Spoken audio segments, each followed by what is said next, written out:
welcome to our October council workshop to set our agenda for our November council meeting. Before we move into our items for discussion, I'm going to ask Mark Adkins to do our prayer, and Todd Spearman, will you do our pledge for us? Everyone will stand, please. Right. Father, we just come to you this afternoon, Father, just with grateful hearts, Lord. We want to give praise to you and thank you for everything that you give us in our lives, everything we take for granted. Father, we also ask that you continue to watch over the citizens of this town and those that serve the town, Father, those that are in their police, fire, all the employees, the people that do the work to keep the town safe, clean, and prosperous.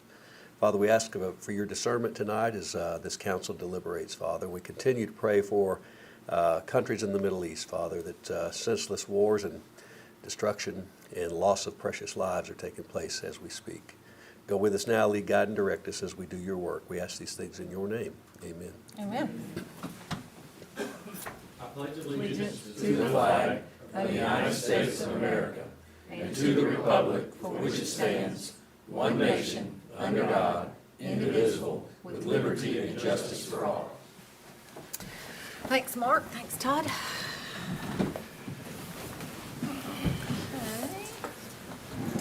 We will move into our items for discussion.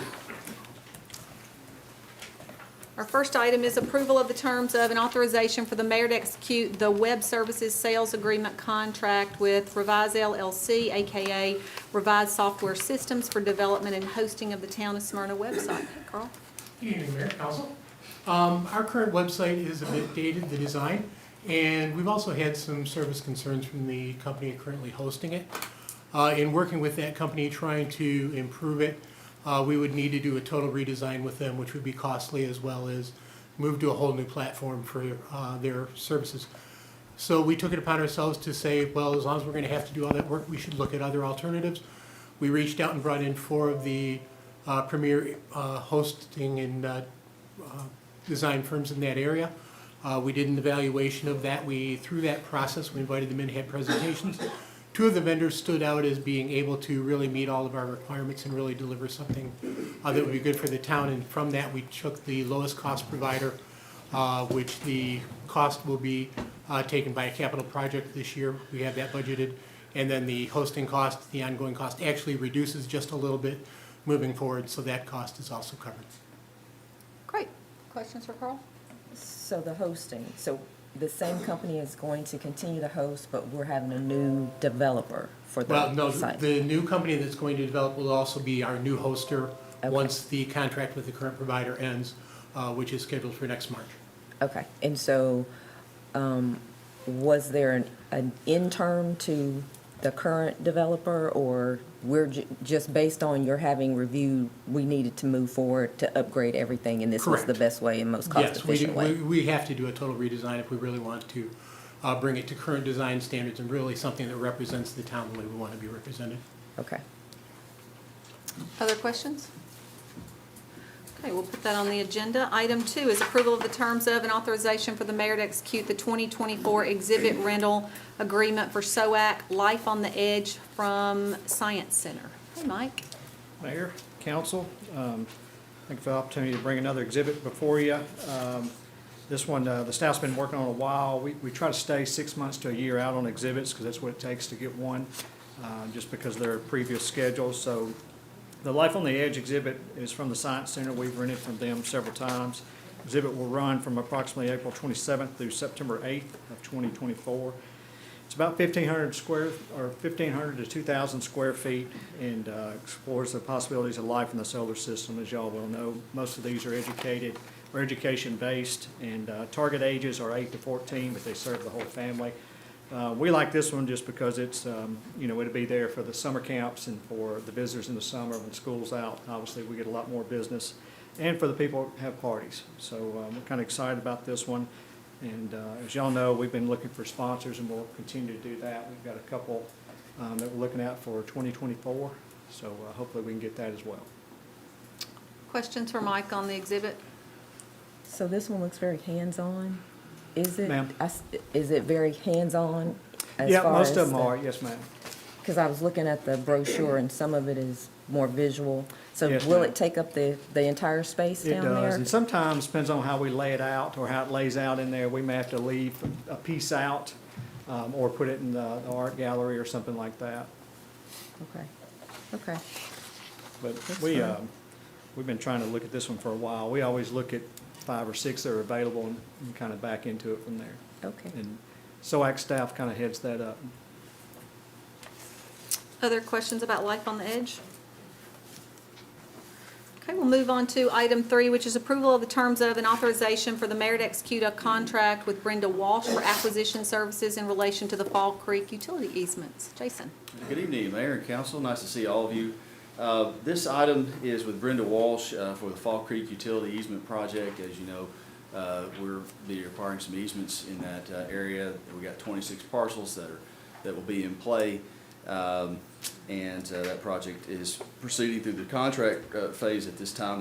This is the first of 3 items on this agenda. First, Ms. Walsh has been our negotiator in many projects, as you probably recognize her name. She's done a great job for us, and this is basically her standard agreement for those services. Questions for Jason? Okay, we'll move on to item 4, which is approval of the terms of and authorization for the mayor to execute an engagement letter with Boozer and Company, P.C. for appraisal services relating to the acquisition of utility easements for the Fall Creek project. Jason? So still on the Fall Creek utility easement project, we're going to go with Boozer here. And again, they've worked with us a bunch of times, probably, I think has the confidence of Mike and Mark over utilities, and has always been pretty timely. So we're going with them for the initial appraisal, which will be performed in accordance with uniform appraisal practices. So we're pretty familiar with them and their process here. So this is their proposal. Questions?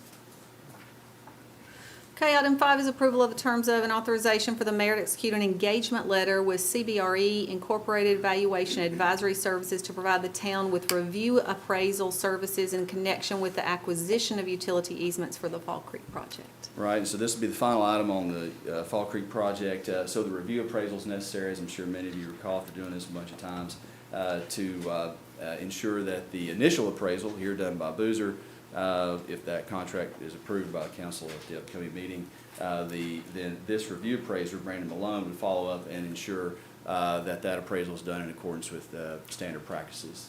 So that is a standard that we meet, and it actually is involved in any time, especially that there's monies involved from federal government or the state, and we try to maintain that as a standard practice throughout the town. So that is his project. You may not have seen Mr. Malone's name before. We're going to go with him. This is our first one here. We got him, though, on high recommendation. So this is his engagement. Questions for Jason on this one?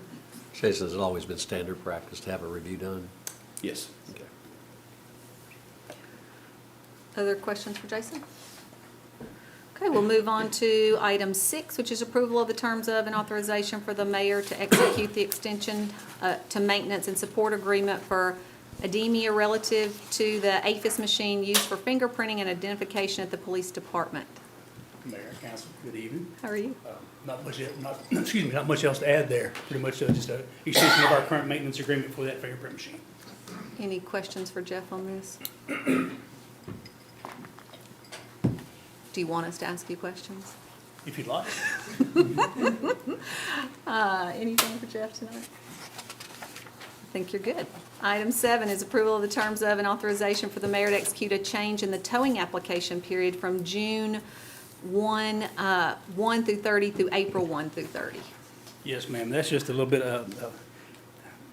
make things a little more streamlined for everyone involved. The June timeframe is just so busy with being the summer break, and it seems like every few years we're having to work around not only the weather that time of year, but also the air show and all the goings on with that kind of thing. So again, there's a lot of moving parts there, and we feel like that April timeframe will be a little more conducive to streamlining that process and make it a little better for everyone. So. Questions on this?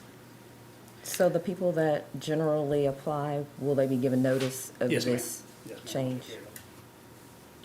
I have a question for you that you may not be able to answer, and maybe something that you might have to get back to me on. Okay. This did not happen here in our community, but it was a community within Rutherford County that someone had been in an accident, their car got towed, but they were charged excessive fees, things that weren't done. Is that something that we periodically go check to make sure that's not happening? Because, I mean, obviously, we're not the ones getting the tow fees. Right. The individuals are, but do we check that?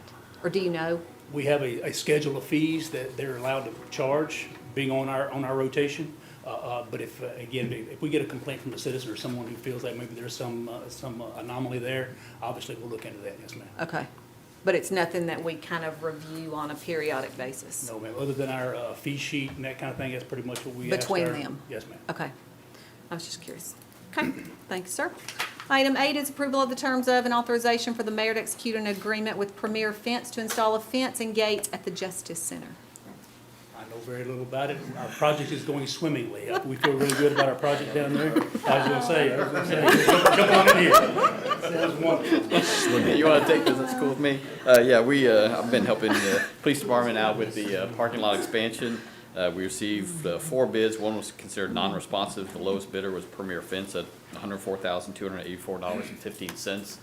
To install a very similar type fence that's currently out there around the expanded parking lot area and 2 15-foot wide gates to be able to open up, let people in and out. Do you also feel it's going along swimmingly? You know, I'd like to think it is too. You know, not every one of my projects is swimming, but you know, they're paddling like hell. Great. Questions from council? So are they putting in the fence, or are we putting in the fence, and we're just purchasing it from Premier? They're putting the fence in to Okay. just purchase and install. Okay. Other questions? Item 9 is approval of the terms of and authorization for the mayor to execute an agreement with Stanzel Electric Company for the ITS Phase 3, 4, and 5 project. Thank you. We went out to bid again on this project after receiving an additional $1.4 million in grant money from TDOT on this. And went out to bid, lowest responsive bidder, and the only bidder was Stanzel Electric at $2,178,430. About 2 weeks, a little over 2 weeks ago, we did submit this package to TDOT for approval from them for Stanzel to be considered the lowest responsive bidder. I have not heard back from them yet, so I'm still waiting to make sure that they are in agreement and have approved everything with Stanzel. But I want to go ahead and bring this up in anticipation of their approval. Questions for Tom on this? Tom, if you had to guess what the timeline is to get to stage 5, what would you think it is? This 3, 4, and 5 will all be done simultaneously, so really it's called out as 5 different phases, but we did 1 and 2 as one set, and then 3, 4, and 5 is the next set. It's about a little over a year. I think it's a 14-month time frame to build it all out, and that includes burn-in time, meaning that once everything's installed, to check to make sure everything's working properly. So a year and a half-ish? Yes, yeah. What does this one look like in comparison to the earlier ones, the 1 and 2? This is going to be, I think the first one was 33 traffic signals connected back to the system. This is an additional 18 traffic signals connected into our system.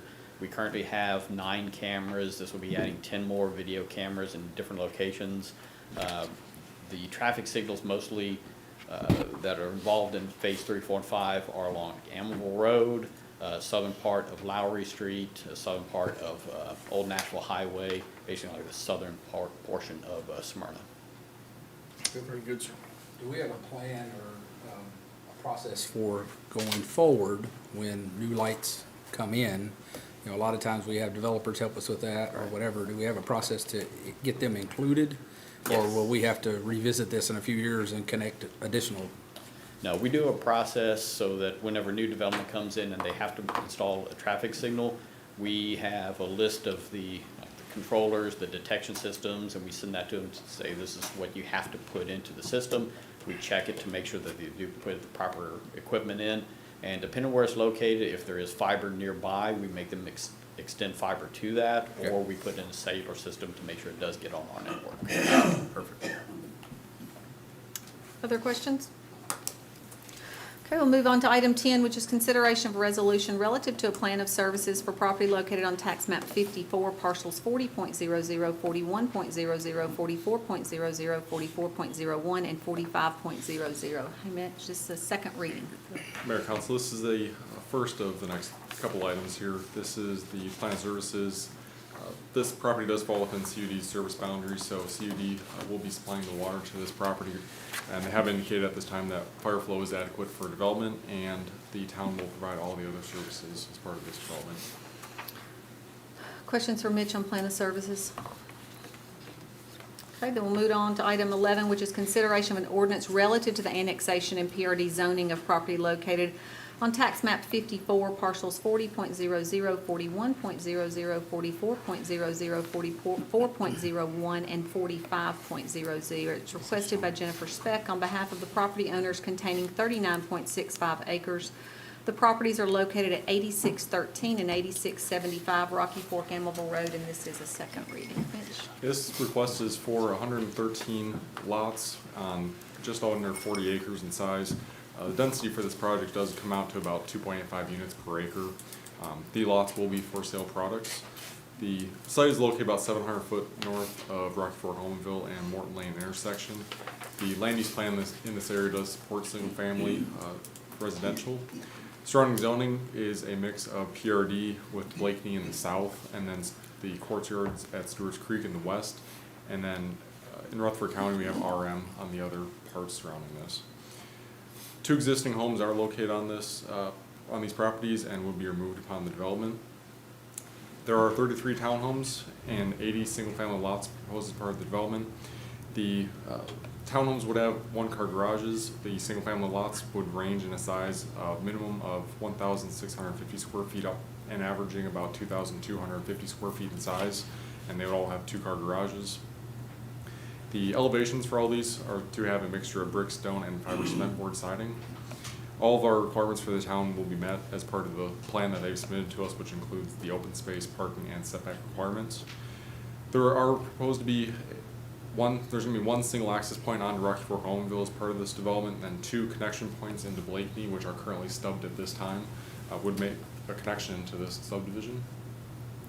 Planning Commission did recommend approval for this project 6-0, and there were several standard comments on this, which would be addressed when it comes time to the platting process. Nothing out of the ordinary for it, though. So with that, staff would recommend approval. Questions for Mitch on this? Mitch, you said you access 2 different points into Blakeney. Correct. I don't know, one of these drawings shows it with a, looks like a cul-de-sac. So that's temporary cul-de-sac turnaround. Basically, we didn't know when this property would develop, so we asked Blakeney at that time to create a temporary turnaround. Gotcha. In the instance, it didn't develop for quite some time, so they would be, where that cul-de-sac is, that would just basically turn into normal right-of-way at that time and extend. Yes, sir. Other comments or questions? Okay, we'll move on to item 12, which is consideration of a resolution and memorandum of ordinance 23-41 relative to the annexation and PRD zoning of property located on tax map 54, parcels 40.00, 41.00, 44.00, 44.01, and 45. We'll put that on the agenda and move on to item 13, which is consideration of an ordinance relative to the rezoning of property located on tax map 28, parcel 31.01 to go from R1 to PRD. It's requested by Jennifer Speck. The property requested to be rezoned contains 31.68 acres and is located at 602 and 604 Rock Springs Road, and it is a second reading. Mitch? This request does contain about 31.68 acres in size. The land use plan in this area supports medium density single-family residential. The surrounding zoning is a mixture of R4, R6, C2, and PRD, which is the Harts Branch Village community. There are 2 existing homes as part of these properties, and they would be removed as part of the development. Within the PRD, we got 192 townhomes and 21 single-family houses, and they would be all sold via the horizontal property regime. For the townhomes, we're looking at a size range of about 1,500 to 1,800 square feet, and then the single-family homes would be 1,500 to 2,200 square feet. Materials, pretty consistent with mixture of brick, stone, and fiber cement board siding, and once again, all of our requirements as far as the town's concerned in regards to open space, parking, and setbacks will be met. Access point, several of them for this development. We're looking at 1 onto Rock Springs Road. There's an additional connection on Ledbury Drive, which is currently stubbed into the subject property. And then Imperial Boulevard's another connection point in the northwest corner of the property, which is not currently there today. Imperial Drive stops a good bit short of this property, but when the Imperial Boulevard is extended at some point in the future, it'll tie into this development. Then there's another stub street proposed to the north of this property into the C2 zone property and for a future connection point. The traffic study recommended a 4-foot wide shoulder to be added to the north side of Rock Springs Road and add a sidewalk along Rock Springs Road. The Planning Commission did recommend approval of this project, 3 votes to 1. And the improvements would be that the developer to implement whatever traffic study recommendations are required. The fire flow is currently not attainable at this time. However, the town has a water line project which should be completed approximately 1 year and will bring the site up to the minimum requirement for fire flow. And then the connection to Imperial Boulevard, we do ask that they have a fire code approved turnaround for the fire truck to safely maneuver around that area until that Imperial Boulevard is extended in the future. Staff would recommend approval of this project. Questions for Mitch on this one? It's also a second reading. We've had quite a bit of discussion on it. Okay, put that on the agenda. Move on to item 14, which is consideration of a resolution relative to a plan of services for property located on tax map 51, parcel 3.00. This is the plan of services for a couple items. This is within also CUD's service area, and so CUD will provide the water when it's able to support fire flow. So at this time, the town has received a will serve letter from CUD that indicates the fire flow is not currently adequate at this time. But there's items in that will serve letter that the applicant and developer can do to improve fire flow to bring it up to development standards. And then, other than water, the town would provide all the other services. Questions for Mitch on the plan of services? So we'll move on to this project in item 15, which is consideration of an ordinance relative to the annexation and PRD zoning of property located on tax map 51, parcels 3.00, requested by CDSG on behalf of the Narron Family Trust, containing 45.79 acres. The property is located on Cooks Lane, and it is a second reading. This request is just under 46 acres, would include about 145 single-family lots. Density for this development does work out between about 3.16 units per acre.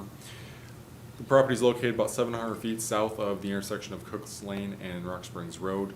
The land use plan in this area does support single-family, medium-density residential development. The surrounding zoning is a mix of R1 and PRD Gwynn Farms in town, and other is RM in Rutherford County.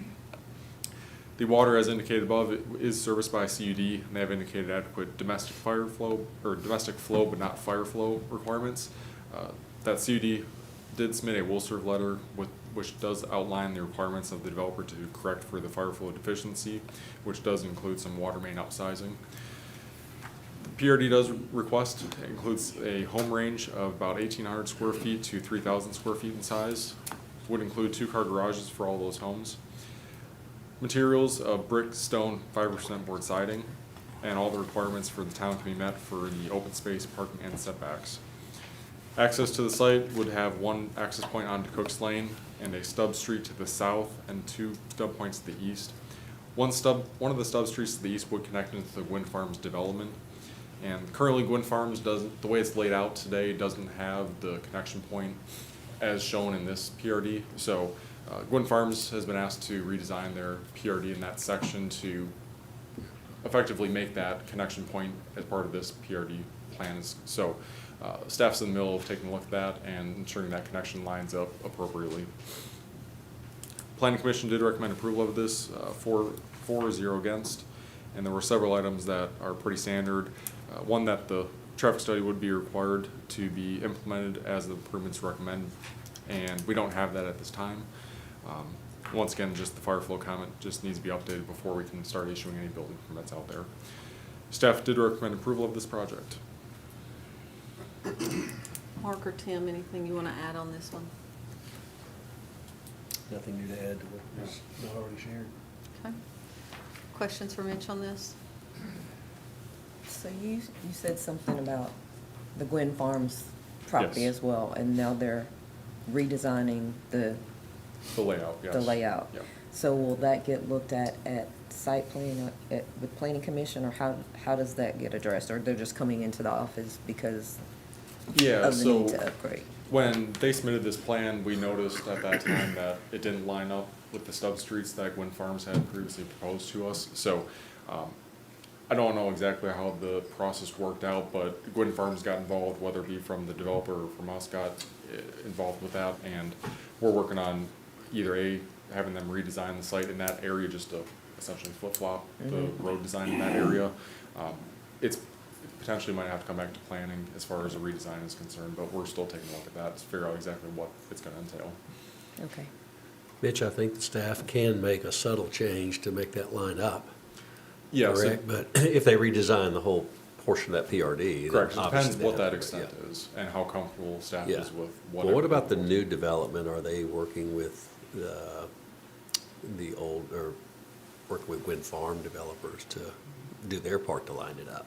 So Yeah, so it's currently. that's not built on yet back there. Correct, it's not Yeah. built on yet. The way they've designed the site, and its topography is pretty challenging out there, so the way they've is. designed it, it's gotta be around some type of topography Okay, issue. but they'll so- get that worked out, I'm sure. Correct. I don't know, I don't know, depends on the intensiveness of it and whether to have to come back to planning. Correct, and that's something we haven't seen yet this time. Other questions or comments? We'll move on to item 16, which is consideration of a resolution and memorandum of ordinance 23-44 relative to the annexation and PRD zoning of property located on tax map 51, parcel 3. We'll put that on the agenda and move on to item 17, which is consideration of an ordinance amending the municipal code title 14 relative to stormwater, and this is a second reading. Thank you, Mayor, Council. We had an audit by TDOT, or TDEC, and they required us to make some changes to our stormwater ordinance, just to update some of the information as far as impaired water bodies and some of the nomenclature in there. So we made those revisions with the help of Jason King and submitted that for approval. Questions for Tom on this? Thanks. Thank you, sir. Item 18 is consideration of an ordinance relative to a proposed amendment to Article 9 of the Town Charter and the Town Court. This is a second reading. This item was deferred at our council meeting. Are there any comments or questions at this point? At our last council meeting, I made the motion to defer based on some of the things that I heard. I had some questions and concerns that I wanted to dig into and investigate. Over the last couple weeks, I've done that, and I'm comfortable with it moving to the agenda. Okay. Anything else? So we're talking about what, the deferment, but there were some other things that happened at that meeting. Do they need to be discussed specifically to put on the agenda, or how do we address that?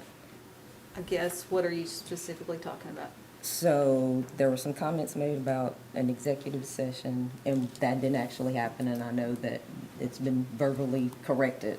But I want to make sure that citizens know that that is not an accurate statement. So do we discuss that now? Do we discuss that at the? I think that's perfect for, I mean, if you want to go ahead and, I think that'd be great. Okay. Because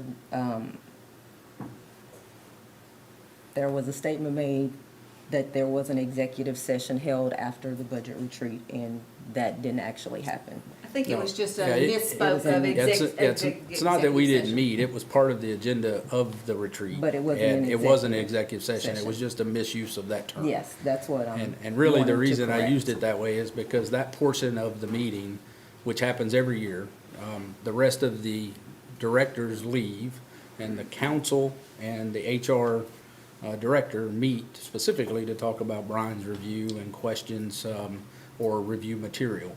And so, in my mind, it was an executive meeting because it's just the council and the HR director to talk about the town manager's review specifically. We talk about other things sometimes in there, but that's the point of it.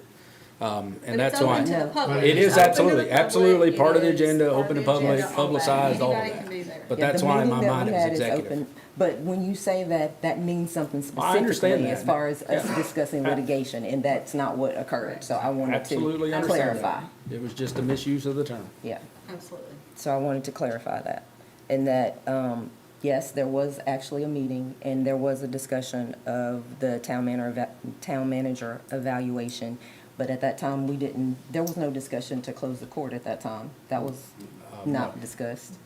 But the town manager's evaluation, it's to look at goals and objectives for the next year based on, it's not really us doing the evaluation at that point. Correct. It's That's us looking at what the goals and objectives are gonna be. And the structure of the questions related to those goals and structures Yep. going forward on his next. Correct. Based on what we've looked at in the council retreat. Yes, but there was no discussion of closing the court at that time. That No, was there not was one of not. our. There that was, not- we did briefly mention, the performance or how the court was doing with the new judge and clerk. That was discussed, but there was no discussion about closing it at that time. Correct. I wanted to make sure that was Or even a accurately referendum or stated. any of that at that point. That's correct. Okay. So, but there was discussion about the evaluation and what goes into the evaluation. And we also even discussed, we had this, discussion about behavior. We did have that discussion. We did. Absolutely. About, Absolutely. there were some concerns about, not the work that was being done, but the way in which people were being treated while the work was being done. And I don't know that you want to talk about that or not, but it was discussed. And I know that that is something that came up as a part of the meeting, the council meeting from from earlier this month. And so I just want to make it clear that some of these issues have been discussed before. I don't disagree. I just want to make sure that that issue has nothing to do with looking at the financials of the court and why the court is looking at being Correct. moved back to Rutherford County. And I think what's happening is they're trying to make one and the same. They're trying to make that one has something to do with the other, and neither does. But I would not disagree with you at all that we did have discussion in that review process, and then also had follow-up discussion at the evaluation. Yes. Yeah, and to be clear, that wasn't the first time we've had that conversation. In previous review, we've had that discussion as well. Yes, we have. So I just didn't want, based on the fact that we didn't actually get to discuss further after that meeting, any of this information, I didn't want it to appear that these discussions haven't taken place before. I believe it's important for citizens to know that. That's I right. agree. And to Agreed. hear both sides. Yes, Great. I agree with that as well. But we drew no conclusions that any corrective action needed to be taken at all. I mean, No, it as a wasn't. matter of fact, what I remember distinctly is that since our very first discussion with Brian in his review back in 2020, that we felt like things had improved vastly and we didn't have any new issues since the last time we talked about it a year or two before. You didn't have any issues. There were still concerns that were brought up because I brought them up. And I said the same thing that I said before, that I feel like the job is getting done, but I have concerns about how people are being treated, how his behavior as he treats, the way he treats people while he's doing the job. And we talked about that. And so I still had concerns and brought it up at that time, which was what, 6 months ago? So to me, it still was an ongoing issue. And I understand that that is a separate discussion point from the matter of closing the courts. But I think it's important to know that it's not something that we've just overlooked and we're not, we haven't talked about or addressed. Agree.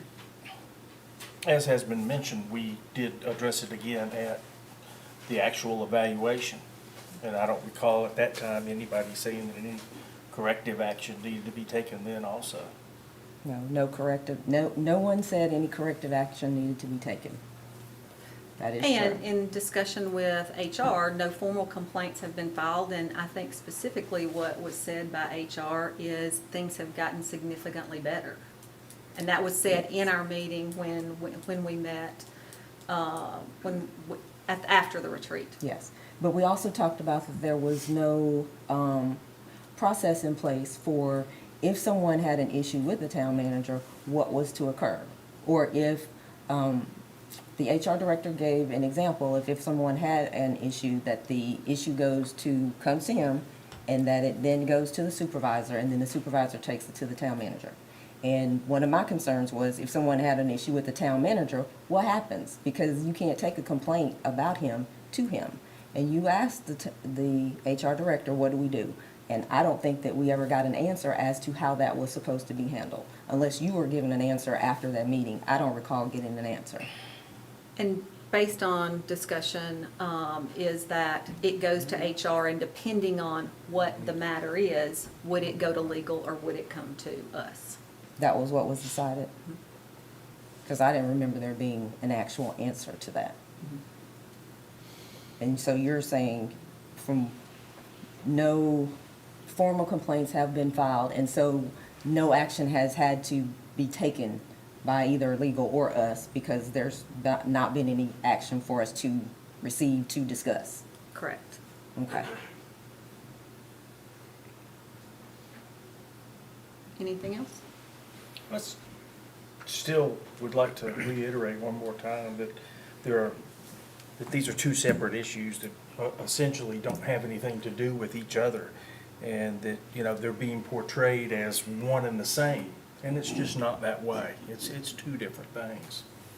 Talking I think about the there are court two system and anything issues. against Brian. I'm There's- sorry? There's two issues, but I think part of it can be connected. If the concern is that that people are not being treated fairly as a part of the court, then that is a sub-issue. Nothing's ever been filed or? Well, but that Brought has up nothing to about- do with the decision to Not send to this to close the referendum. court, no. And that's the point, the decision we're talking about is to send this to referendum to the citizens. That has nothing to do with whether Judge Stevens or anyone else feels like Brian has been mistreating them. That this decision was not and is not based on anything to do with Brian. And I think the allegations were that it was retaliation on Brian's part is the reason this is on the agenda, and that's just simply false. That's not true. Okay. The court's not being closed. That's right. The court is not being closed, but the general sessions jurisdiction is being removed to Murfreesboro. That's the issue. Only if it passes referendum. Only If it passes referendum and if it passes the legislature. Right. Because it also has So- to go down to the So legislature. I think that's the point that I really struggle with, is all we're doing is sending this to referendum for the people to decide if they want to still continue to invest the money and the efforts that we are into holding general session in Smyrna. But I That's have it. concerns about doing that part. And I do still feel like it could be connected because of how this all came to be. Because we had not discussed closing, we had not discussed removing the general sessions jurisdiction. We didn't discuss it at the budget. We didn't discuss it until you sent an email, or till we got an email saying, we need to put this back, we need to address this, basically. Can we get a meeting and get a public notice that we're gonna have this meeting? And when we had the meeting, No, I think you're incorrect. The email specifically said, can we get a meeting together? It included all of the council. It Yes. included Brian, it included Lisa, it included Yes. Brittany.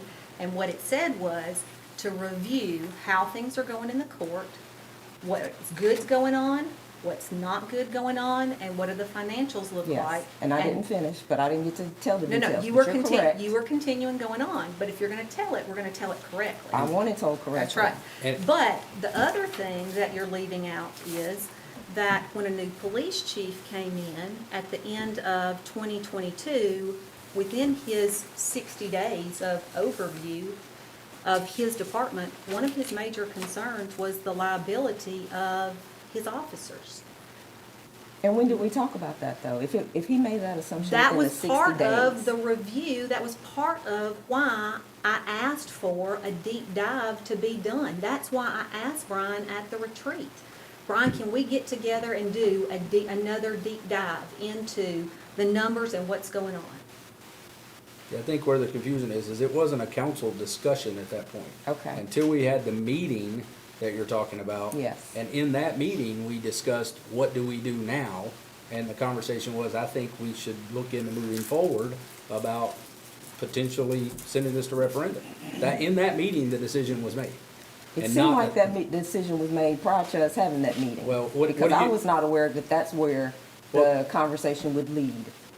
I thought we were looking at all of the issues that were involved with the court, and then we would need to move forward to make a decision. But it seemed like when that What do you mean meeting it was seemed held. like? I mean, what does that mean? I don't Because you understand that. can't- Because, just because you the dis- weren't aware that I or somebody else was gonna make that Well, reference? yes. I wasn't aware of any of that.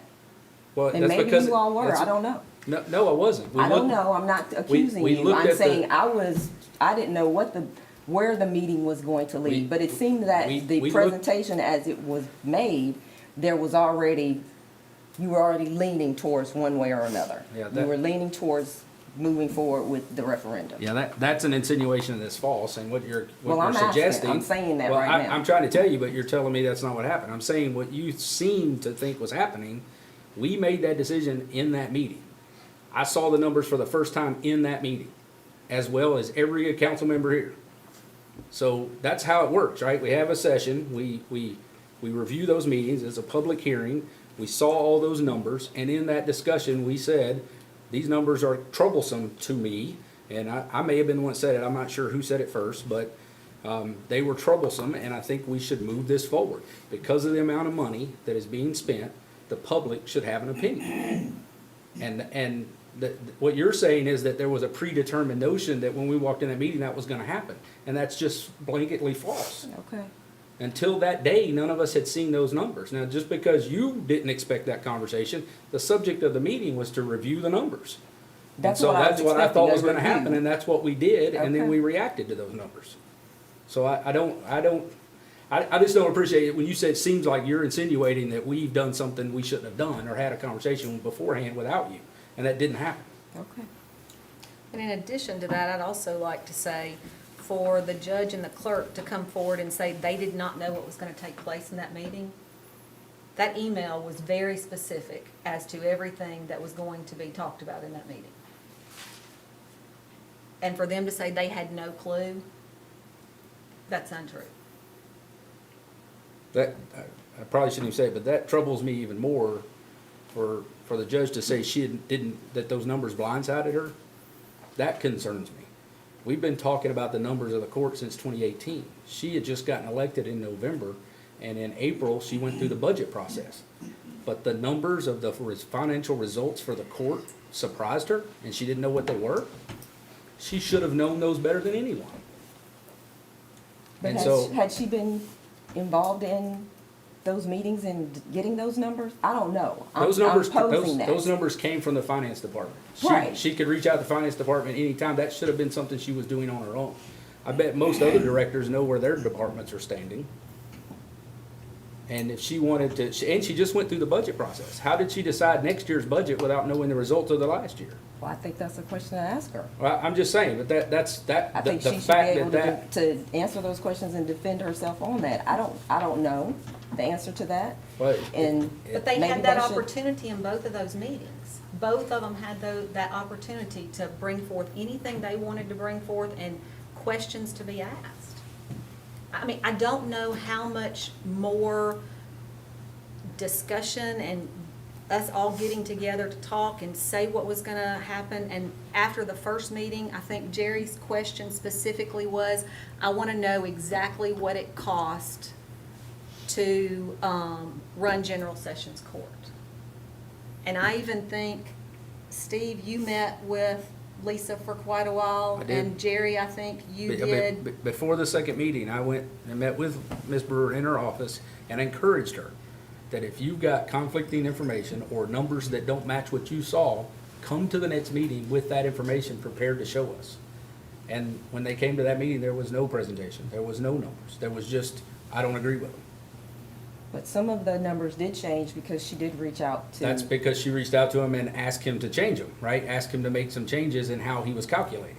So. And I don't know that she knew that she could make her own presentation of differing numbers. I don't know that she knew that. And like I said, they're not here to defend themselves or I talk about it. specifically So encouraged her to do so, so if she didn't know, then I don't understand.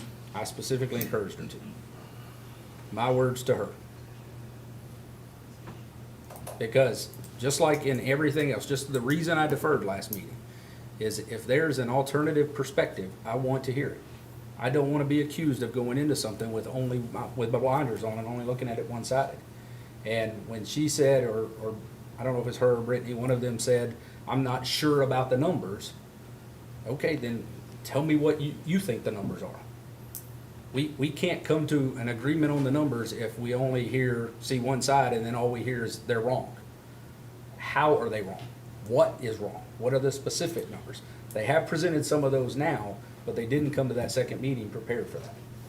But the things that they've said that they feel are incorrect are the indirect cost, is what they've said. And there is some subjectivity to that, so that we'll never agree on those numbers because it's subjective. It's an opinion that our current chief versus a previous chief, et cetera, has conveyed. So we're arguing over semantics. The direct The direct costs costs are not are arguable, they're facts. audited budget numbers that are direct But costs. the And you're- indirect costs are the almost $500,000 that includes the police department for the 4 warrant officers and the 2 But you're officers still that do almost security. talking, you're talking over $500,000. But that number's not gonna go away. That No. number doesn't go away, it just You're- gets transferred to a different, Correct. Yeah, but the direct costs do go away, and that's over $500,000. I guess when I think about the officers and I think about our town resources, do I want to spend $500,000 and put these officers in neighborhoods and on streets where there's issues with burglary, drugs, violent crimes? Do I want to spend those resources there, knowing that our taxpayers pay for it? And they also, I'm gonna get ahead of myself. Do I want the resources spent there, or do I want them spent in a sessions court, a concurrent jurisdiction, where the taxpayers, us in Smyrna, are already paying for that service? We're taxed for that service by the county, and in essence, we pay a portion of the taxes that we collect in Smyrna for that same service. And does it make sense? Does it add value? And that's where I'm looking at it from that perspective.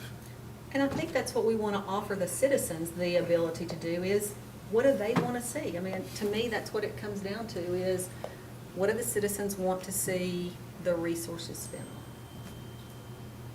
but I think it's a little bit more complex than that. Because doing what is being proposed, which is allowing Clerk Brewer to remain in office for the next 3 years, to still receive her salary of $80,000, and not be responsible for any of the work for the general sessions, which is a large portion of what she does. And also Judge Stevens to continue to serve for the next 7 years, continue to earn her $120,000 a year, which is almost $1 million by the time her 7 years are up. And then take away all the responsibility of the general sessions jurisdiction for which she was elected to perform. I think I feel like we are opening ourselves up to litigation that we don't need to open ourselves up to. And I understand, Steve, you've already said we are always opening ourselves up to litigation. I just believe that the timing on this is not the most advantageous, I guess I would say. I would suspect that every council that's ever looked at this for the last 30 years probably said the timing wasn't advantageous. There's never gonna be a good time. But You it could have say- been a good time. We could have chosen a year ago, before they were elected, to look at this. But we could- didn't have a police chief at that time that was saying, Right. I have concerns about this, I want us to look at There this. is- That's the biggest piece for me, that's the difference of prior to them being elected to after them being elected. But even in the email, I don't think there was a mention about the issues of liability in the email. That was not Brian was bringing staff to come to the meeting to have those discussions for all of us. And Chief was in the room He was and in the discussed room, that liability. But that wasn't one of the concerns, initially that you had brought to why we were doing this. No, I didn't list any concerns in that email, and I can find the email and Oh, I I can have the read it. email. Well, then read it. But I didn't No, say no, you don't but have would you emails. read the email?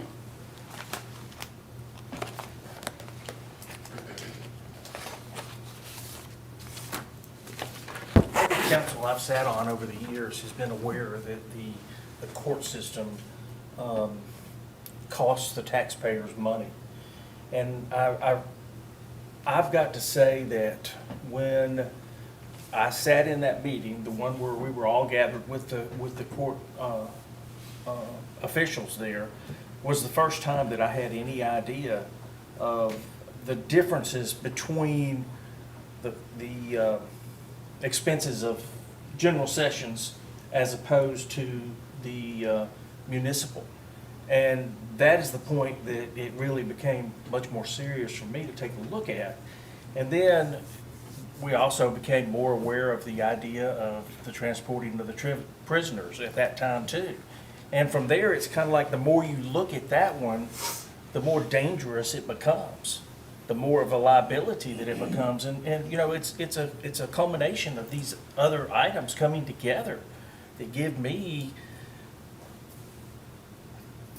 the impetus to ask the citizens, do they want to continue paying for this? Do they want to continue looking at the expenses of the court system? Do they want to continue to shoulder the liability of the prisoners being transported? That's important, the risk that we're assuming. It's so important because, I mean, all you need is one incident to happen. One car wreck, one accident, and the And judge's salary, the clerk's salary, and everything we're losing is probably gone. Of course, and you've also got to look at, okay, yeah, it looks like bad business to continue paying the clerk and the judge over the course of all these years. But then if you do not have the expenses associated with that culminated over all the years, it is a good business expense. Well, And, you know, and essentially that's what we're doing, is looking at the town's business. And the one thing that nobody's mentioned is initially, we were not gonna continue to pay them. That was the conversation. But when we sent the information to MTS for their read on the legalities, they responded back that it would be better, although still there was no court decision one way or the other, but that it would be better to pay them out. And we changed the proposal and had Jeff rewrite the amendment to continue to pay them through their terms. So that's the other thing, is when, you know, somebody says it's a bad decision, that wasn't our first decision. That was the No. best decision based on what MTS told us. Because the first decision was, the information is that it was not constitutional to do it that way. To not pay them out. Correct. Or could be. Not that it wasn't, it was that there's no precedent and it could open us up. Because there is no precedent one way or the other. And that's the thing, that's the truth, right? It's never been true. challenged. That's true. I just don't want to be the court case to challenge it, I understand that. because I don't want to be on the wrong side of that. There's been a couple of times in the history of the town of Smyrna and the court that Smyrna probably, and I'm not trying to second guess previous councils, but probably we should have looked at it as a council. In 2004, when there was a lawsuit by the county, they gave us in that settlement, or in that, I guess it's a settlement, is that what's called? I want to make sure I'm using the right term, right? It was. In that settlement, the judge said that if you return the courts to the county within 2 years, you pay 0. But if you don't, then in 2006, you have to start paying 40%. The judge was insinuating we should return it back to the county. That's what it sounds like. And if we had 2 years to avoid ever paying this 40%, why didn't we do it then? You talk about a good time, that was a good time. And it wasn't taken. There was also in 2009 a huge tax problem. The economy tanked. We had to lay people off. We had, I believe under Mayor Dover's leadership, we had a tax increase. We had to go through all of that. Well, at that point, we're looking at avoiding tax increase and laying people off. Why didn't we look at losing this expense of the courts at that time? It would have been a perfect time to save some money, but we didn't. And so my point is, there's been perfect opportunities to do it and it's been passed. This is another opportunity because of the new liability that's been brought to our attention, because of the significance of the cost, the changes that we've made that didn't appear to make enough of a dent at all. Bringing probation back in-house, adding court software, expanding the clerk's hours and making sure the window's open till court's over. Court liaison. Yeah, adding a court liaison. We've done quite a few things. But what's different now is we have a new perspective from the police chief. We have a new streamlined Rutherford County court system. We have the opportunity for digital warrants. We have the opportunity for a dedicated court liaison. None of those things were factors in 2009 or in 2004. So those could be reasons why they didn't do it, because back then, it still didn't look like a reasonable response. But now, it does look like a more reasonable response, and now's as good as time as any. Well, two things. I'm gonna say this and then I'll get back to reading the email. So if this is a reasonable response, I feel like we should be able to take the cost associated with doing this and put it on paper and look at it from the standpoint of what if costs. Because I understand that based on what the chief has said, there's not gonna be any cost to the officers going to Murfreesboro. Basically, it seems to be a wash. But I think it would be incumbent on us to look at what if it's not a wash? And we have time to actually look at numbers and say, okay, if we do end up having to have police officers go and sit in a courtroom and now we're having to pay overtime, what does that look like? And we could actually do that, but we haven't done that. We've said we don't have time to do that, so let's just go forward. That is what he said. He said we didn't have time But to it's sit and been look at the done. numbers. It's been done. We did that in 2018. No, No, it's been done. since. So I haven't seen it. It's not been presented yet. Okay. So we do have numbers as to what overtime would look like as to. That were being finalized this week. Okay. Well, I haven't seen that, and I think that that's important as well. The other issue was the court liaison. Yes, we have one, and that person will be responsible for managing 3 courtrooms, 5 days a week. And I don't know what that's gonna look like monetarily, so I don't know if you've put that into the budget as well, but I mean, I think all of that is important, and we need to know what those numbers look like. So you said that we're working on that, so that's good to know, but I think that's important to be able to show. Getting back to the email, you said, And let me just preface this. This was the initial email Correct. that went to all of us, went to Brian, it went to Judge Stevens, and to Clerk Brewer. And it's also the email that they said they knew nothing about of what was gonna take place at this meeting. So I just wanna preface that, so before you this is go into the the email. May the 30th, and it says, Brian, would you please put a meeting together between the town council, administration, the court clerk, Lisa Brewer, and town judge, Brittany Stevens, in the large conference room of Town Hall, preferably as soon as the space can be made available and schedules permit. For this meeting, we would like to see the most recent budgetary information, including revenues and expenditures, in parentheses, current and projected, benefits of the court, as well as any obstacles or complications within our existing town court. Please schedule up to a 3-hour block of time for this necessary discussion. Mary Esther Reed.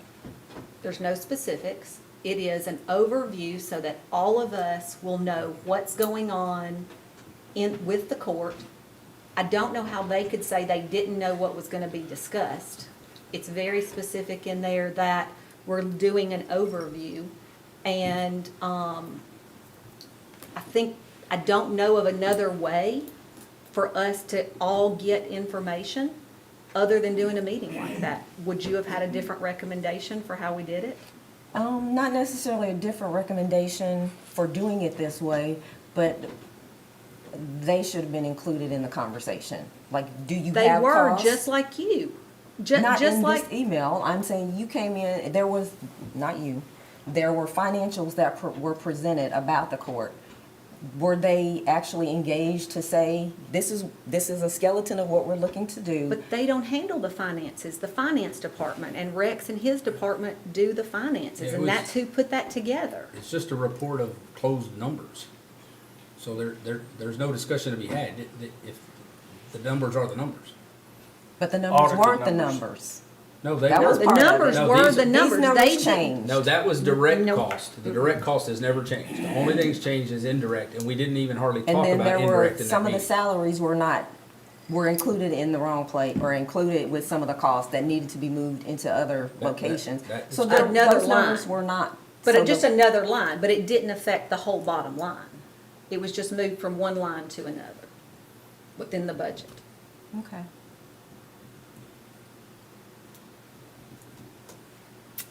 Other, Which is why we had the second meeting, by the way, was because there was questions about what should be included, what shouldn't, and Jerry had questions about total cost, which is why we then had the second meeting. And I believe, I don't know if there was a meeting between the first and second. I thought you guys had a meeting. Yes, There we was had a a meeting. meeting between, Between the two. between Judge Stevens, that Judge Stevens and Clerk Brewer asked for, and we met with Town Manager Hercules and Jeff Peach, myself, and Todd Spearman. Other questions? No, but I appreciate you all being willing to have this discussion. Oh, this evening. absolutely. I'm glad you brought some of these things up because I think they needed to be said, but I didn't want to get into the mud and the mudslinging that happened at the last meeting without the appropriate discussion, so I appreciate it. Okay, we'll move on to item 19, which is consideration of a resolution establishing the date, time, and place of the 2024 regular and work session meetings of the town council. There's only two I just want to bring to your attention. First of all, I don't know if you all were able to look. These, unless it is because of a holiday, they all are the first Tuesday of the second Tuesday of every month. And the last And the Thursday. last I Thursday already of looked every it month. up. I was like, Yes, did we get that- any kind of consistency here? Yes, so, Good job, Brian. yes, but You heard I our will complaints. say, November 27th is the week of Thanksgiving. Is that an issue? I mean, is the anybody week. gonna be traveling or, Yeah, it's the Wednesday before, right? yeah. And And it's the work session. Before Thanksgiving. It's before Thanksgiving. It's the Wednesday before. So will the Christmas tree lighting be the week before that then? It's usually the Tuesday of So the will it- week of Thanksgiving. That's what I was gonna, so it'll be Tuesday and then we'll have work session on Wednesday. Okay. Busy week. Yeah, and I think the only other one I saw was weird December was 30th. December 30th, which Right. is actually a Monday, I think. I just wanted to see if you all, as long as y'all are good with that, I just wanted to bring it to our attention that they are both holiday weekends, but I'm okay with it. I don't travel, but if any of y'all travel. Not that it matters, but I think in October, that's also fall break, and again, not that it probably matters. Jerry, I think fall break is usually the first earlier. week I of thought they October. moved it next year. Did they? Well, and it is on Halloween. Oh, you're talking about the work, are you talking about the work? No, the The work, council, talking about council. oh, council. I'll look now. That's what I was just. I have not looked at, somebody just told me that, so. Mayor's gonna dress up for the workshop in October, aren't you? Absolutely. Yeah.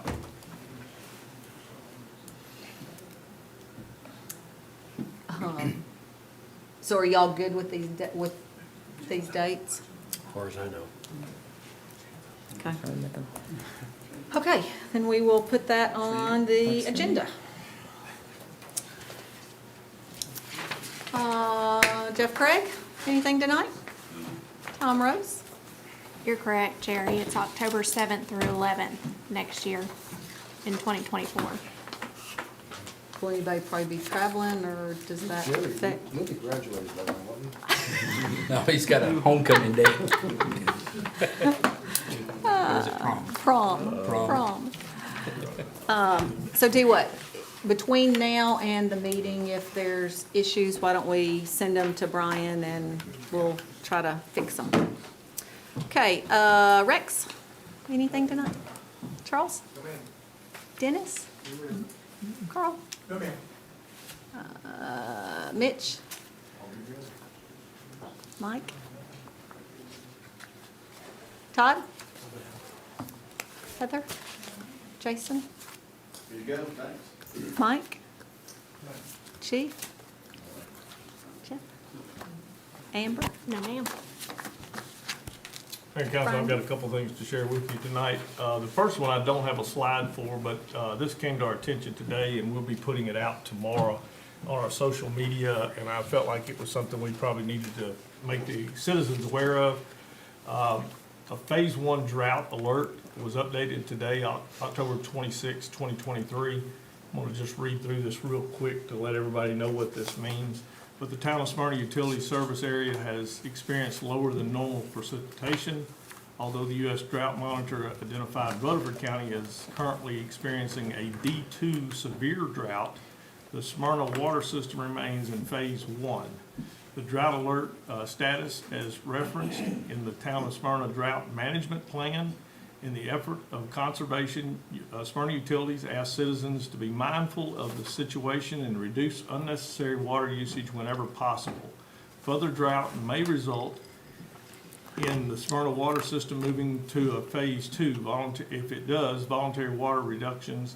That situation is being continually monitored by the state and local authorities, so the Smyrna Utilities can update the status if necessary. So we are in a stage 1 and possibility of, or I'm sorry, stage 1 and could go to a stage 2. Is that right, Mike? Am I saying that right? So I just want to make everybody aware of that, and be respectful of your water use right now. Help us out until we get some rain. First thing I want to do is compliment the Smyrna Fire Department. They recently hosted its annual open house. Many of us were out there and was so happy to see the attendance, and everybody was enjoying the event. And I will tell you, Chief and his staff, 2 years ago decided to kind of move this thing from station to station. We were out at Station 6, which is off of Morton Lane across from Cedarstone Park. And it was a little bit of a dreary day, a little bit of mist in the air, but it did not stop the kids from coming out of those neighborhoods around there and coming down and enjoying the fire trucks, all the gear, not to mention the hot dogs, popcorn, and soft drinks the chief provided for everybody. It was a great time, and appreciate everybody coming out and supporting that. The National DEA Drug Take Back Day is Saturday, October 28th. That's this Saturday. And the Prevention Coalition for Success in partnering with the Tennessee Department of Mental Health and Substance Abuse Services for a drug take-back. The event at the Smyrna Police Department on Saturday, October 28th from 10 a.m. to 2 p.m. We encourage all citizens to safely and anonymously drop off unused expired medicines for proper disposal. So that'll be at, the location is 400 Enon Springs Road here in Smyrna, and they'll accept items of tablets, capsules, patches. Not accepted will be needles, syringes, lancets, and liquids. But if you've got some pills and stuff that need to be taken care of the proper way, please bring them by the police department this Saturday from 10 a.m. to 2 p.m. So some of us went to Fright Night at SOAC, and it was a great success. Some went early so that we didn't have to go through the scary part of the haunted house. And I think that's when they changed out the plastic machete to a regular machete, and I heard they put the actual chain back on the chainsaw during the scary part. So that, I tell you, it was great to be out there and see the kids, and everybody was having a great time, and we had a great turnout, and appreciate all the hard work that SOAC did to prepare the facility and make everybody feel welcome. So Mike, you guys, you knocked it out of the park again. Next one I have is we lost one of our officers, one of our K-9 officers this past week. K-9 Riker passed away on Thursday, October the 19th. K-9 Riker served the community for over 8 years. His last shift on patrol was the night before he passed, actually. What had happened is found out the dog had cancer. And he was still motivated to get out there and work, and the next day, unfortunately, at the vet, the prognosis was not good. So sharing the loss, Chief, just want you guys to know, and Officer Godby, who has been our K-9 specialist, and this was actually his dog, that's Officer Godby there with the dog, Officer Riker, and I know it hit him pretty hard. You know, some people could, I guess, question how much of an officer is a dog, but when you're in the field with that dog, whether it's in a military use or in police use, they do become your partner. And our condolences in the loss of Officer Riker.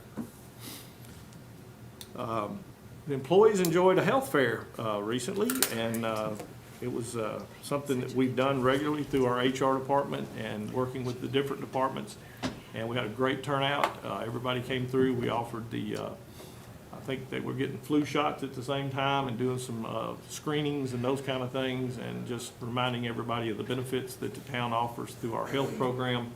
And I think we actually had a special lunch that day too that they could participate in, part of our United Way process. So we appreciate, again, everybody coming down, appreciate all the work that was done to put this program together. It is important for our employees to know what health benefits we have available, and it was fun to walk around and have some of them kind of express to you they didn't realize that we did that, you know, or they had that benefit. And it's one of those things where, you know, we get a booklet and we go through orientation, but sometimes we forget. So it was great to have them, and appreciate the HR department and all the work that they did. Last for me, love where you live, folks. Nobody trashes Tennessee is in high demand right now as far as their videos and stuff, and we appreciate everybody that does do the right thing and take the trash home. But as you know, we've had some dump sites in a couple of our streets and those kind of things, and my friend out at Seven Oaks, Tony Proctor, continues weekly to send me the picture of what he picks up on the back road. And I'll say to the fire chief and to the police chief, he picked up a sack full of beer bottles and cigarette butts. He said, They weren't mine. I know they weren't yours, chief, but he wanted to make sure we knew if y'all was looking for a place to write tickets, it might be an easy place to get some DUIs and get some fire bugs out there. So, yeah. But again, love where you live. Get the litter off the street. Jeff? I'll just say thoughts and prayers for the military and also the families and law enforcement with what they're dealing with in Maine. Raquel? I actually don't have a slide for this, and I apologize. Brian, I meant to send this to you about the League of Women Voters, the event that's coming up. Yes. So on Wednesday, November the 8th, from 6 to 8 o'clock, the League of Women Voters is having an open forum to discuss school overcrowding in Smyrna Public Schools and the way forward. And the mayor will be providing a welcome for that, and I will be moderating that event, and it will be hosted here in the Town of Smyrna Chamber facility here. So I will send you that to see if we can get that on our social media. She did send it to you. Okay, so I would like to just invite everyone out to come and see what's going on. There will be the 3 county commissioners who represent the different areas of Smyrna will be part of the panel. There will be the 3 from the school board, as well as the deputy superintendent of Rutherford County Schools, that will all be participating in a panel discussion about the issue. So if you have any parents who are concerned, who may want to come out, there will be a question and answer session. So if they have questions about it, please encourage them to come out. And again, it is Wednesday, November the 8th, from 6 to 8 o'clock. And that's all I have. Great. HT? Gosh, Halloween's coming up. I hope everybody acts right and be safe. And then immediately after Halloween, we start, and then essentially it's already started for everybody, is the holiday season of purchasing and spending money, and we need to spend it locally. And also, real easy tonight, just be kind. Lots of strife in the world these days, and we don't have to add to it. That's it. Tim? Yeah, I have a slide tonight. I feel like there should be some background music here, but is it coming? There we go. As the leaves start to fall, please remember to place your leaves in a biodegradable leaf or lawn bag and place the bags next to the street for pickup. Leaf pickup will occur on the regular brush route. Please remember we are unable to pick up plastic bags. HG asked me to add to this that he's retired. He has a leaf blower, 2 fully charged batteries, a pocket full of beef jerky, and he said he's ready to go to work if you need help with your leaves. Absolutely. How long did it take you to write that down? It's a little over there. Right there. Anything else? That's it. Okay. Jerry? Okay, I think I've got a slide also. There we go. This is just a information. There's going to be a meeting here on November the 7th here at the Town Hall with any, if you've got a child or you attend Smyrna, any Smyrna schools, or you live in Smyrna and you're between the ages of 13 and 15, If you're interested in traveling, exploration and culture, you just might be a candidate for the Smyrna Sister City program. The group just got back from Japan here not too long ago, several months ago, and next year we're going to be hosting, and then the following year we're going back. So we would love to have you as a candidate, and so if you know of anyone or you have someone, that informational meeting here might help you make the decision. So, Jerry, is that open to homeschool students you as know, well? I think the answer to that is yes, if they go to school here or live in Smyrna. Yeah, They live in Smyrna. We've done that before. When I was on Sister City, there was openings and You accepted homeschoolers homeschool. were Yeah. accepted. Okay. And they live here in Smyrna as well, too. 12 to 15. Let's say, okay, he just said it's 12 to 15. Didn't have the glasses. Also, I want to just send my condolences to Debbie and Mark Michelson. Debbie lost her mom yesterday, so thoughts and prayers for that family. Steve? I only have one personal item tonight. My father-in-law, who is 95, Troy Shelton, has been in ICU and now the hospital for a couple of weeks now. He had a fall and has a couple of brain bleeds. So he is being treated in Murfreesboro, and it's tough. His body is still strong. His organs are all still working, but his mind is suffering. And to me, it's probably the worst possible scenario, is that you know what you want to say, you know what you want to do, but you just can't get it out. So he's frustrated, he's irritated, he's agitated a lot, and I think I would be too. So just pray for my mother-in-law Janice and my wife Pam and her sister Tammy, that they'll have peace and comfort through this. Mark? I have a slide. There it is. During October, November, students from Smyrna High School and Stewart's Creek High School have been volunteering alongside the Rotarians to help make our community litter-free. Brian talked about this just a while ago, Love Where You Live. They gathered more than 60 bags of litter to date, so we appreciate them partnering with the Rotarians and going out there and helping to make our community look nicer and prettier. A couple things just to touch on.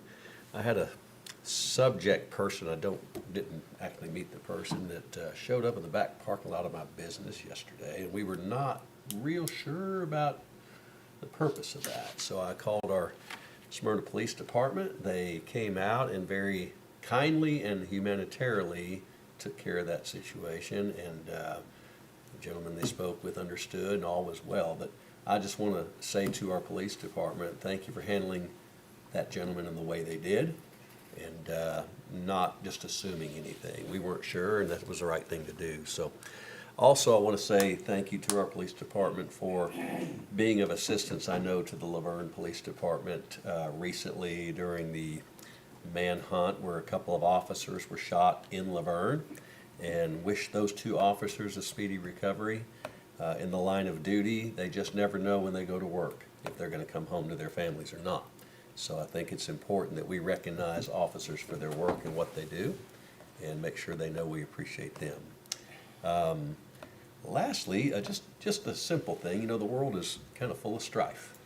HG talked about it a little bit, and you know, I was having a thought even this evening. Seems like there's so much going on anymore that keeps people agitated or worked up or whatever it is, and sometimes it's legitimate. Sometimes they have their right to be that way, and I get that, right? I totally understand two positions on everything. I just sometimes wish kindness could be involved in all aspects from all parties when we get to situations that are stressful and strifeful. I know people on both sides of the issue we talked about tonight. Highly respect all of them, think a lot of them, and I would like to see civility going forward with everything we have to discuss regarding this subject. And other than that, I don't have anything else to say except Happy Halloween. Thank you. Great. Couple of items. We would like to invite all of you to join us for our Veterans Day ceremony, which will be Saturday, November 11th at 11 a.m. at the Captain Jeff Coots Memorial on Sam Ridley Parkway.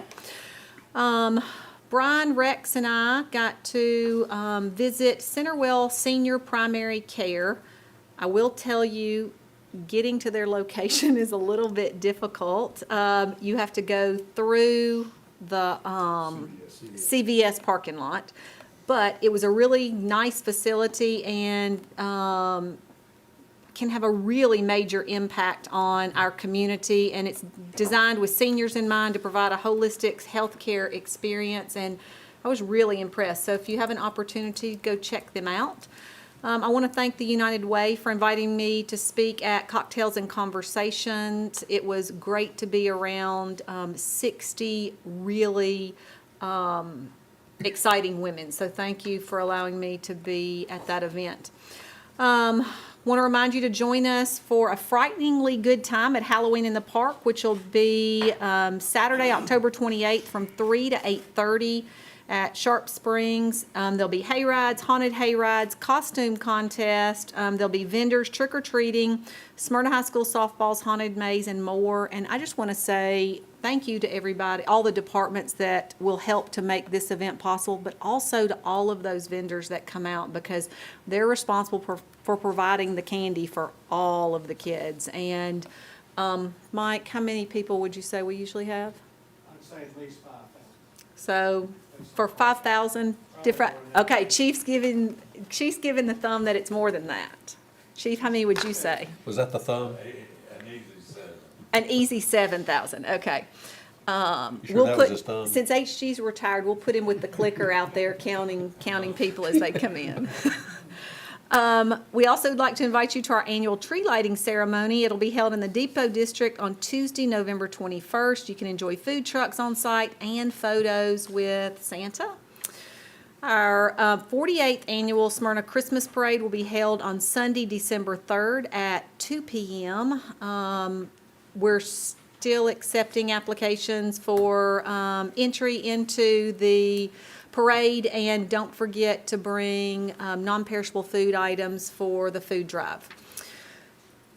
We also participated in the State of the Town. It was recorded week before last, and we had some special guests with Patrick Kamack, who is the Economic Development Director for the Chamber, and Dominic Zabrinsky, who is part of the new Stewart's Landing project. And we invite you all to take the opportunity to watch on our YouTube channel about what's taking place in the town. A couple of items that I don't have slides for. Brian and I were able to visit with CUD, who had their 55th anniversary. So we just want to say congratulations to them, and they are great partners to work with. Some of the Middle Tennessee mayors met with TDOT staff in Region 3 about processes and how to move things along a little bit faster in the TDOT once it makes it into the pipeline. Charles, I know you don't have any issues with that, but I will tell you it was there was probably 35 to 40 of them from TDOT all in the room that were Region 3 along with the mayors, and it was great to have some discussion with them. We just had another meeting on the Captain Jeff Coos Scholarship that will be putting out information at the first of the year about $6,000 worth of scholarship that will be presented to a student, whether they're homeschool or if they are attending school here in Smyrna. And last but not least, remember, it's Halloween's coming up. Drive slow, be safe, enjoy the night. Anything else? Nothing else, we're adjourned.